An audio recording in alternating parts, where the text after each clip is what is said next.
Hey guys, what is up? John here from flyatmikealpha.com, and today we're doing a little experiment with some VGs. You guys are probably familiar with VGs from lots of other videos, lots of people talking about them, the things that go on the leading edge of your wing and possibly the bottom side of your horizontal stabilizer to help improve airflow, to energize the boundary layer. And the idea is these are going to help the aircraft fly slower. Some people claim they even help the aircraft fly faster. The most interesting thing we're going to be doing on this Bearhawk Patrol is putting all Stol Speed VGs on the left wing and all Airwave VGs on the right wing, and we're going to see which wing drops first, which wing stalls first. So we'll find out which vortex generator, which of these little plastic dealios, is actually the best for the airfoil.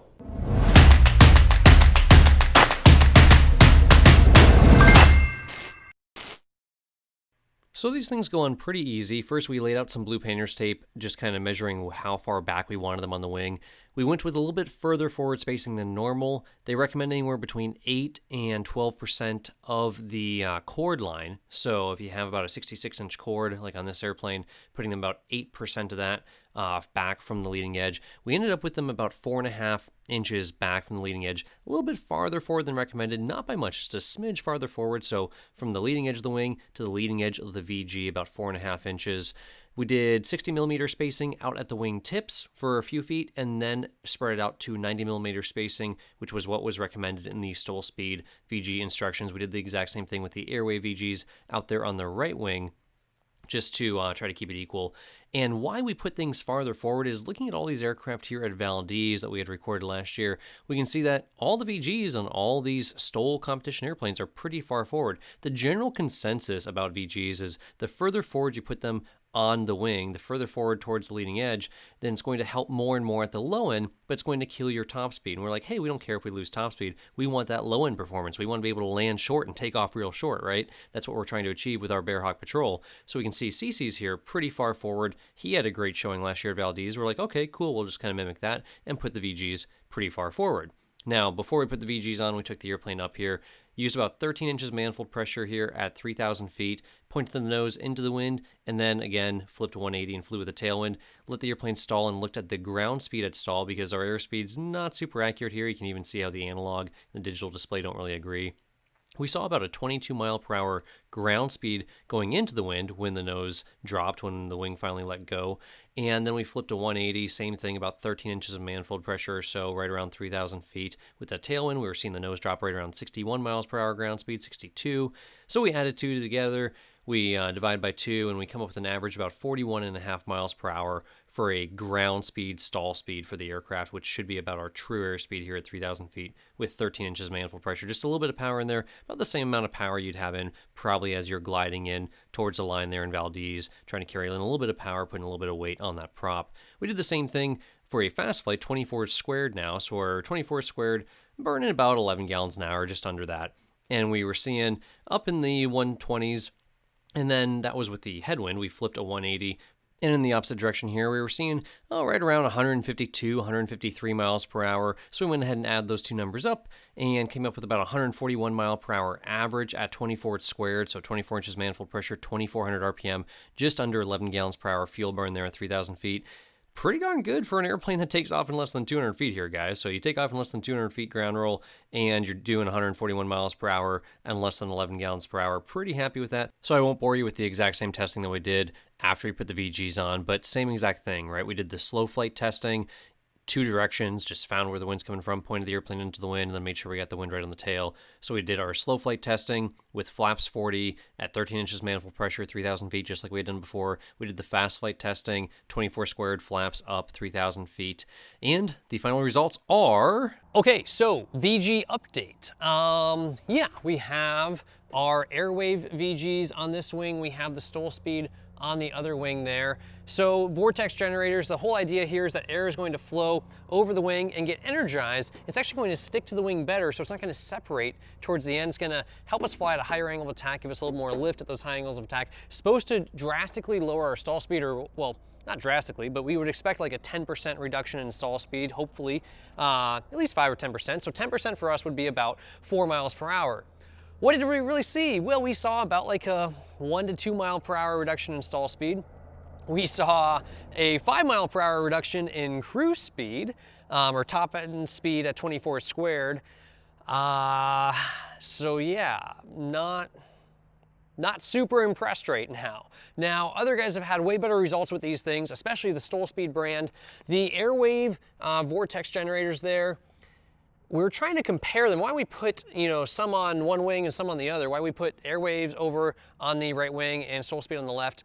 Airplanes typically are going to drop the left wing first because of all the torque, all the P factor, all your left turning tendencies, right? So when you stall coordinated, you should see, either a mush or the left wing drop. What we're saying is mush or right wing drop, and that's telling me that, hey, the STOLspeed VGs are still flying at a higher angle of attack, and this thing's giving it up. So maybe if we go STOLspeed all the way across, and that's what we're gonna be doing here soon, is to really retry this. Maybe we'll see that 3-4 mile per hour reduction in stall speed that we're really looking for. Also, I mounted these a little bit farther forward than recommended. They're not super far forward. You can see where they are on the wing, right? So here's leading edge of the wing, here's my hand. They're not crazy far forward there, but they are farther forward than recommended just by a little tiny bit. We could probably move them, maybe a ½ inch or an inch back. That should help with the cruise speed problem. Not sure if we're gonna end up giving up any speed then on the low end if we're gonna wind up stalling at a higher speed. The whole idea here was to fly this thing slow, trying to make improvements here for Valdez to compete in a STOL competition. I don't know, the wing was in pretty good shape, I guess, before we did all this stuff. The Riblet airfoil, Harry Riblet designed this airfoil, and yeah, it's a solid design. Didn't really need a whole lot of changes to it. The VGs, I've heard better things from them. I've had better experience with VGs in the past on other aircraft. So far, I wouldn't say I had the best luck here. 2 mile per hour reduction in stall speed, 5 mile loss in cruise or more. Not real thrilled. So I think it's back to the drawing board. We're going to rip off the Airwave VGs, go all stall speed all the way across, and possibly move them all back, maybe a ½ inch to an inch, and possibly throw on some pieces of yarn, things like that too, to try to do some testing and see where the airflow is separating, where it's sticking, all that good stuff.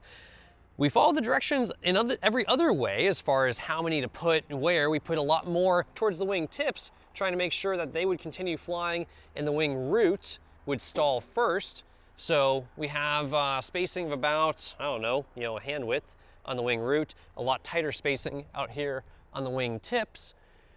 And yeah, I don't know, overall, it is what it is. So that's it for our VGs. If you guys have questions, comments, tips, post it in the comments below. We will update you here soon. It will probably be a few weeks before we are able to actually rip all those off and move them back and retry. And if there's any other brands of VGs we should try out there, let us know. I did think that different types of VGs would be better for different airfoils. I'm sure that the Airwave VGs are probably great for some other airfoils out there. It seems like the STOLspeed are better though here anyway, so at least we can call this kind of a win for STOLspeed. And overall, yes, VGs work. They do reduce the stall speed, definitely reduce the cruise speed, the top end speed. We'll do some more testing. We'll try to get this ironed out and get hopefully a better result for you guys that you can duplicate on your own aircraft. Like I said, questions, comments, tips, leave it in the comments below. If you can't fly every day, fly8mikealpha.com. Get one of these cool shirts. They're on the website, shop.fly8mikealpha.com. We'll see y'all in the next one. Ooh, one quick last side note I forgot to mention. Either way, I don't know if it's because of the STOLspeed or the Airwave VGs or just VGs in general. The one thing I will tell you, normally when I would stall this airplane, you pull back on the stick, you stall, you relax a little bit, it would recover. You don't need to shove all the way forward on the stick to recover from the stall and reduce the angle of attack. I did my normal, hey, stall the airplane, relax a little bit, let the airplane recover. It didn't recover. It was taking a lot more to reattach the airflow back to the wing. So once the airflow separated in the stall, it did not want to reattach nearly as quickly with the VGs on there. Kind of caught me by surprise. I did my whole little relax, it should catch and then be able to pull back again. And guess what? No, we just went into a spin instead. So yeah, that is one thing that I really noticed on here is once the airflow is off the wing and it separates, it did not want to reattach as easily. So, layman terms, right? It makes the airplane stall slower, so it would help prevent a stall, but once you are stalled, made it harder to recover from a stall. So just food for thought.